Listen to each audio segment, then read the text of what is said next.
She drove 3 hours and paid for a hotel just to watch her best friend's party on a TV screen. There is a portable TV on a trolley.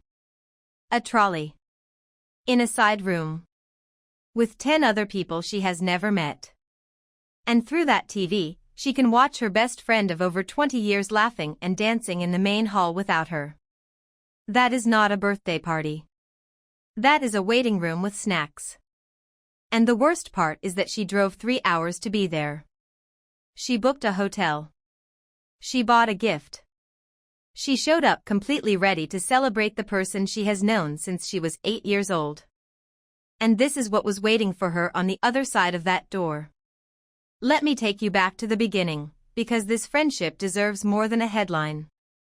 Sally and our narrator have been close since they were children.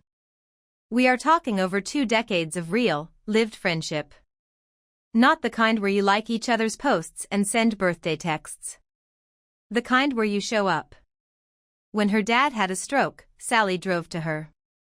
When Sally's marriage fell apart because her husband cheated, our narrator stayed with her for days, sleeping on the couch, making tea at 2 in the morning, sitting with her through the ugly kind of crying that does not stop after an hour. When Sally got married at 25, our narrator was standing right there at the altar as a bridesmaid, probably holding the bouquet and trying not to cry herself. This is the kind of friendship most people spend their whole lives looking for, and these two actually had it. They had built something rare and specific and deeply personal, the kind of bond that does not come from proximity alone but from choosing each other over and over again across years and distance and change. They drifted the way adult friendships naturally do. Different cities, different lives, a 3-hour drive separating them most of the year. The calls got shorter sometimes. The visits got less frequent. Life has a way of filling up every available space and leaving less room for the people who used to be right beside you. But whenever they reconnected, it felt like no time had passed at all. They would fall back into the same rhythms, the same inside jokes, the same ease of being understood without having to explain yourself. That is the mark of something real. You do not describe a friendship that way unless it genuinely means something to you. Our narrator clearly meant every word of it. So when Sally's 30th birthday came around, of course she was going to be there. A 30th is not just another birthday. It is a marker. A moment people tend to treat with more weight than the ones before it. The kind of milestone where having your people around you actually matters, where the room you are standing in and the faces looking back at you carry real significance. She made the reservation, packed her bag, got in the car, and drove 3 hours through whatever traffic and road and weather stood between her and that banquet hall. She checked into a hotel she paid for out of her own pocket. She walked through those doors with a gift in her hands and 22 years of friendship in her chest, ready to celebrate the person who had meant so much to her for most of her life. And then someone pointed her toward a side room. Now let us be very precise about what happened here, because the details matter. Sally knew the venue had a capacity limit. She knew she had invited more people than it could hold. She was hoping enough people would RSVP no to make it work. Only 1 or 2 declined. So the venue set up a second room, and the overflow guests were placed there with a TV streaming the main event. A reasonable logistical solution for a stranger, maybe. For an acquaintance you see twice a year. For someone you invited out of obligation or politeness. Not for your best friend of over 2 decades who drove 3 hours and paid for a hotel. Here is the thing that cannot be overlooked. Our narrator was not in the second room because she arrived late and the main hall was full. She was not caught in some first-come first-served situation where the timing just did not work out in her favor. She watched new guests arrive after her and go straight into the main room without a second glance, people who had not driven 3 hours, people who had not been there for the divorce or the stroke or the altar. She was placed in the overflow room intentionally. She was sorted.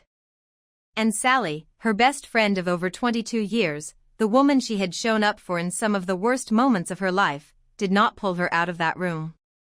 Did not come find her at the door the moment she realized what was happening. Did not make sure that the person who mattered most was somewhere close to where the celebration was actually happening. She sat her in front of a television and hoped for the best. Okay, I need to stop for a second. A stream on a trolley TV. For your best friend. For someone who stayed with you through your divorce. That is wild to me.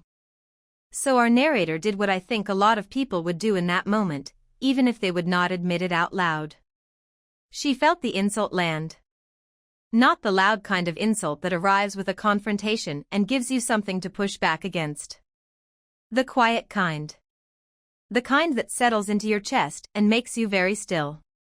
She sat in that room surrounded by strangers who probably felt equally strange about the whole arrangement, staring at a screen showing a party she was supposed to be inside, and she let herself feel the full weight of what was happening. She sat with it for 15 minutes, which honestly sounds short but probably felt like a very long time. And then she quietly picked up her gift and walked out. No scene. No dramatic goodbye. No text to explain herself. Just gone. Which honestly says a lot about her character, because I think most people, myself absolutely included, would have said something before leaving. The next morning, before she even checked out of the hotel she paid for, before she had probably finished her first cup of coffee or figured out how to explain the night to herself in daylight, Sally called. Not to apologize. Not to open the conversation with any acknowledgement of what had happened or how it might have felt. She called to ask why her friend did not show up. Which means Sally had gone to the overflow room to mingle at some point during the evening, 30 minutes after the party started, 30 minutes after our narrator had already been sitting in that room with strangers and a trolley TV and a growing sense of quiet devastation, and was surprised not to find her there. She had gone to do a lap, to pop her head in, to be seen making the effort. And our narrator had already been gone for 15 minutes by then. Think about that timeline. Sally went to check on the overflow room 30 minutes in. Not at the beginning of the night. Not at the door when guests were arriving to personally welcome the people who had not made the main hall cut.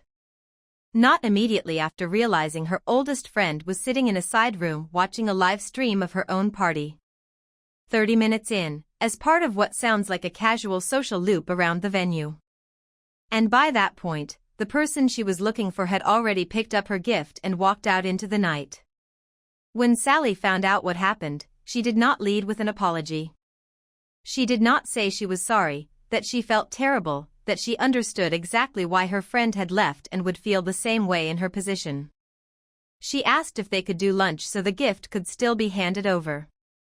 Which, and I say this as gently as I can, is a strange thing to prioritize in that specific moment. Your oldest friend felt humiliated at your birthday party. The gift is not the part of that sentence that needs your immediate attention. Our narrator declined. She had plans. She was going home. And then came the Instagram story. You know the kind. Vague enough to have deniability, worded just carefully enough that Sally could claim it was about something else entirely if she needed to. But pointed enough that everyone who knows the situation immediately understands exactly who it is about and exactly what it is trying to say. Something about people who claim to love her not showing up, and how it is not her fault so many people wanted to celebrate her. There is a particular kind of social maneuver happening there that I think we all recognize. It is not grief. It is not confusion. It is the careful construction of a public narrative before anyone else gets to tell the story. Reputation management dressed up as vulnerability. Posted the day after her best friend of 22 years drove 3 hours, paid for a hotel room, bought a gift, walked into a venue, got sorted into a side room with strangers and a portable television, sat there for 15 minutes feeling the specific quiet pain of being an afterthought, and left without making a scene. And then Sally's mother called and left a voicemail saying she was disappointed. I genuinely cannot. Let me give the verdict here, and I am going to be direct about it. Our narrator did nothing wrong. Not a single thing. She showed up. She honored the friendship. The friendship did not honor her back. Here's what bothers me most about this whole situation. Sally is not a bad person for throwing a party that got too big for the venue. That happens. People underestimate RSVPs. Venues have rules. Logistics fall apart in ways you did not plan for. What she is responsible for is how she handled it, and more specifically, how she failed to handle it when it mattered most. If you know your oldest friend is driving 3 hours and paying for a hotel to come celebrate you, and you realize the night has gone sideways and she ended up in a side room watching a stream of your party, the move is not complicated. You go get her. Immediately. You walk into that overflow room with purpose and you pull her into the main hall. You find a chair. You move someone if you have to. You make it work, because that is what you do for the person who slept on your couch during the worst year of your life. You do not let her sit alone in a room with strangers watching a stream of your party on a trolley TV and hope she understands. The Instagram story tells you everything you need to know about where Sally's head is in all of this. Instead of calling her best friend privately and saying that she was sorry, that she did not handle the night well, that she completely understands why she left and feels awful about how it unfolded, she opened her phone and posted publicly to make herself look like the one who was let down. That is not accountability. That is not even close to accountability. That is reputation management. That is getting your version of events into the world before the other person has a chance to say anything at all. Our narrator is not a B-list guest. She is not someone who showed up hoping to get into the main room if there was space. She is the woman who stayed through the divorce, who drove through emergencies, who has been showing up in every real sense of that word for over 2 decades. If there is anyone in that entire guest list who deserved to be in that main hall, standing close enough to actually feel like part of the celebration, it was her. And Sally knows that. She has always known that. The fact that she never said so, never acknowledged it, never made it right, is honestly the loudest thing that happened that entire night. Final word count, 1842. Expanding the 3 shortest substantial paragraphs now. They drifted the way adult friendships naturally do. Different cities, different lives, a 3-hour drive separating them most of the year. The calls got shorter sometimes and the visits less frequent, and there were probably stretches where weeks passed without any real conversation, just the occasional reaction to a post or a quick check-in that never quite turned into a full exchange. Life has a way of filling up every available space and leaving less room for the people who used to be right beside you every single day. But whenever they did reconnect, whenever one of them made the drive or found a weekend or carved out the time, it felt like no time had passed at all. They would fall back into the same rhythms, the same inside jokes, the same ease of being fully understood without having to explain yourself or provide context or justify how you feel. That is the mark of something real.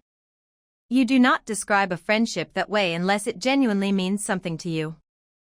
Our narrator clearly meant every word of it. So when Sally's 30th birthday came around, of course she was going to be there. A 30th is not just another birthday. It is a marker. A moment people tend to treat with more weight than the ones before it, a line in time that feels significant whether you want it to or not. The kind of milestone where having your people around you actually matters, where the room you are standing in and the faces looking back at you carry real emotional weight. She made the reservation. She packed her bag with something nice to wear and the gift she had put thought into. She got in the car and drove 3 hours through whatever traffic and weather and roads separated her from that banquet hall, probably thinking about her friend the whole way, probably looking forward to it. She checked into a hotel she paid for out of her own pocket, got herself ready, and walked through those doors carrying 22 years of friendship and every intention of making her oldest friend feel celebrated and loved. And then someone pointed her toward a side room. Here is what bothers me most about this whole situation. Sally is not a bad person for throwing a party that got too big for the venue. That happens. People underestimate RSVPs. Venues have rules. Logistics spiral in ways you did not anticipate and could not fully control. None of that part is the problem. What she is responsible for is how she handled it once she knew, and more specifically how she failed to act when it mattered most and when acting would have cost her almost nothing. If you know your oldest friend is driving 3 hours and paying for a hotel to come celebrate you, and you realize the night has gone sideways and she has ended up in a side room watching a stream of your party on a screen, the move is not complicated and it does not require a grand gesture. You go get her. Immediately. You excuse yourself from whatever conversation you are having and you walk into that overflow room with intention and warmth and you bring her into the main hall where she belongs. You find a chair. You pull one from a corner. You ask someone to shift over. You make it work, because that is what you do for the person who slept on your couch during the worst year of your life and never once made you feel like a burden for it. Dad punished my kids for playing with the wrong toys, so I reminded him what he actually raised. She went to pick up her kids from a weekend at her parents' house and something was immediately wrong. They were quiet. Not the easy quiet of tired children who had stayed up too late watching movies. This was a closed-off, hollowed-out quiet. The kind that sits in a child's body when something has happened that they do not yet have the words for. Their eyes were red. Not just a little pink around the edges. Red in the way that tells you there had been real crying, sustained crying, the kind that leaves a child looking wrung out and small. And her father walked in already yelling before anyone could explain what happened. That image alone should stop you cold. 2 children, 10 and 12 years old, visibly upset after a weekend with their grandparents. And the grandfather does not come in to explain or apologize. He comes in loud. To understand why that moment hit so hard, you need to understand what this family has actually been through. Our narrator grew up in a house with a golden child dynamic, and she was not the golden child. Her brother was.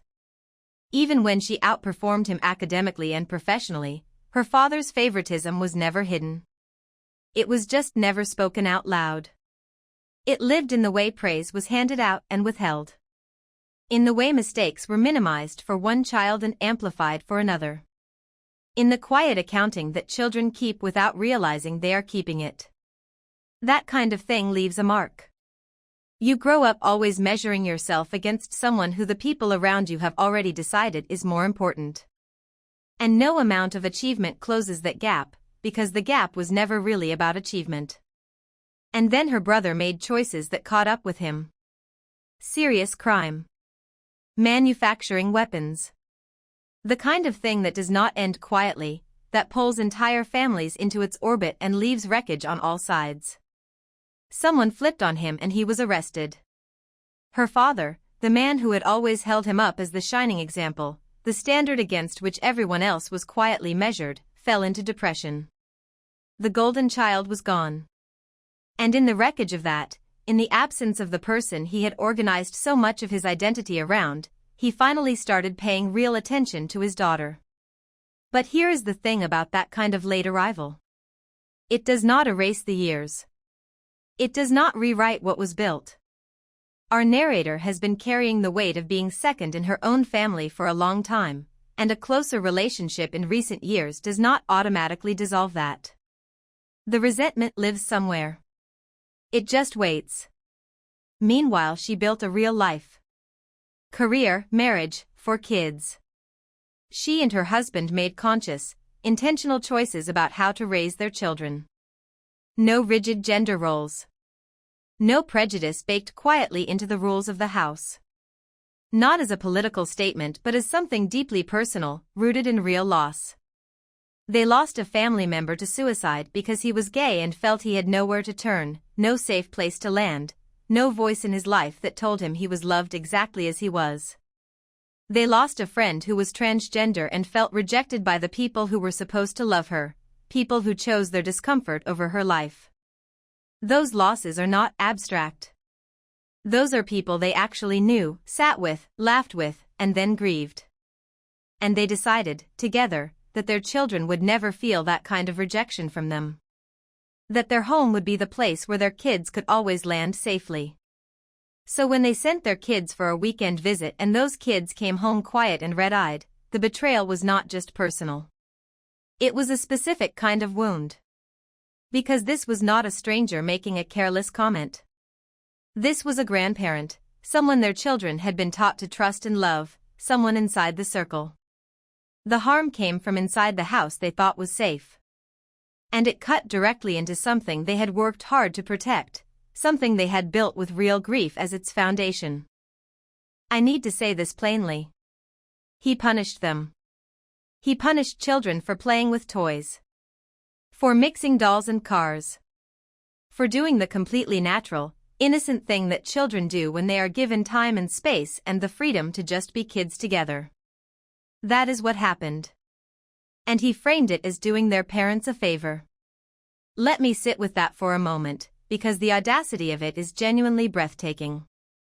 This man looked at two kids enjoying a weekend together, doing absolutely nothing harmful, and decided that it was his job to correct them. He did not call their parents. He did not express a concern and then step back. He did not ask a single question about how this family was being raised or what values their parents were trying to pass on. He disciplined them for something their parents had never told them was wrong, in a home that was not his, by an authority he gave himself without permission. He appointed himself the corrector of children who were not broken. And he made them cry. And when confronted, he escalated. He did not back down or explain himself calmly. He did not look at the children he had upset and feel even a flicker of accountability. He said, out loud, that he was worried they were raising gay kids. As an insult. As a warning. As though that possibility would obviously be understood as a problem that needed solving, a fire that needed putting out before it spread. There it is. Our narrator had been holding a lot in that room. Years of being second. The grief of what her family lost when her brother chose the path he chose. The complicated, layered pain of watching her father mourn the golden child while the daughter who had always been there, who had built a good life and a loving family, stood right in front of him.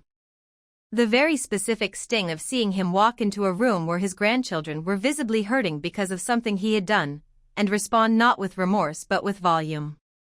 All of it sitting right beneath the surface, pressed down and waiting. And it came out in one sentence. She said he raised a criminal.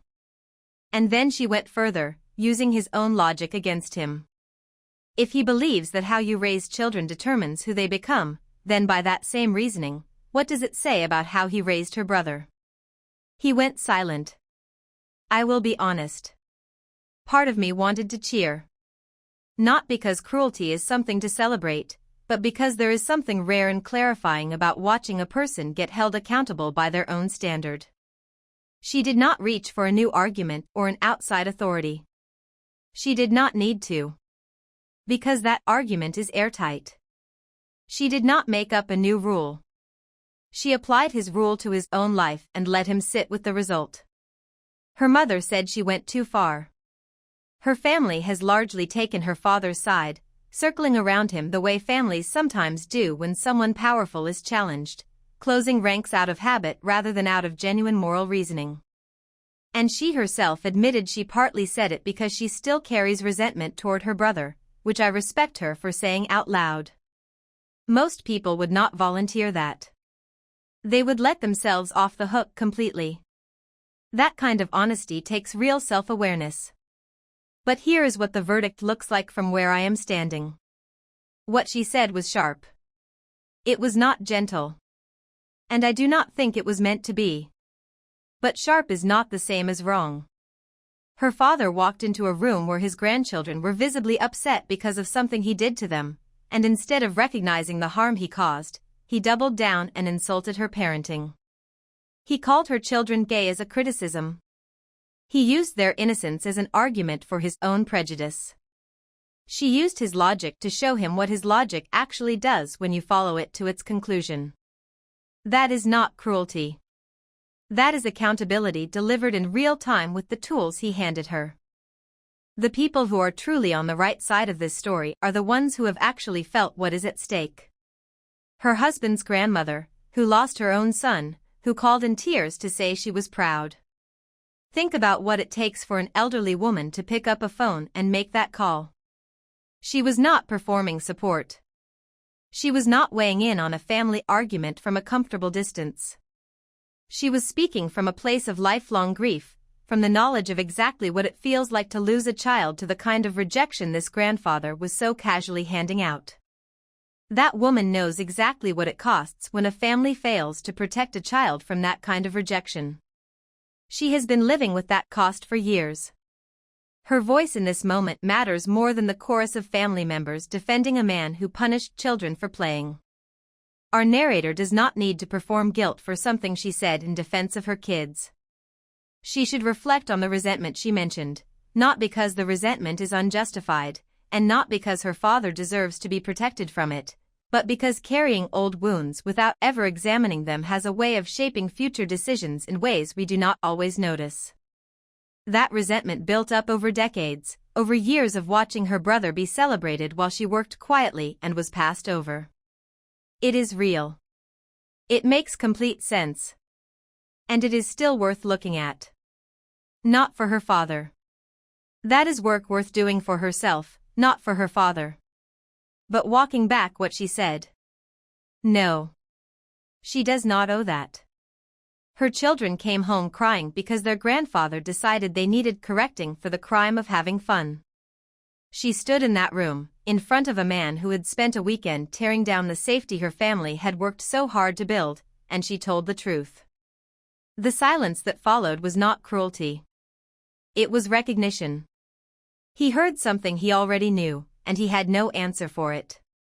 That is the most honest thing that happened in that house in a long time. Drop a comment below telling me which story hit harder for you, and if you are new here, a like and subscribe would mean a lot.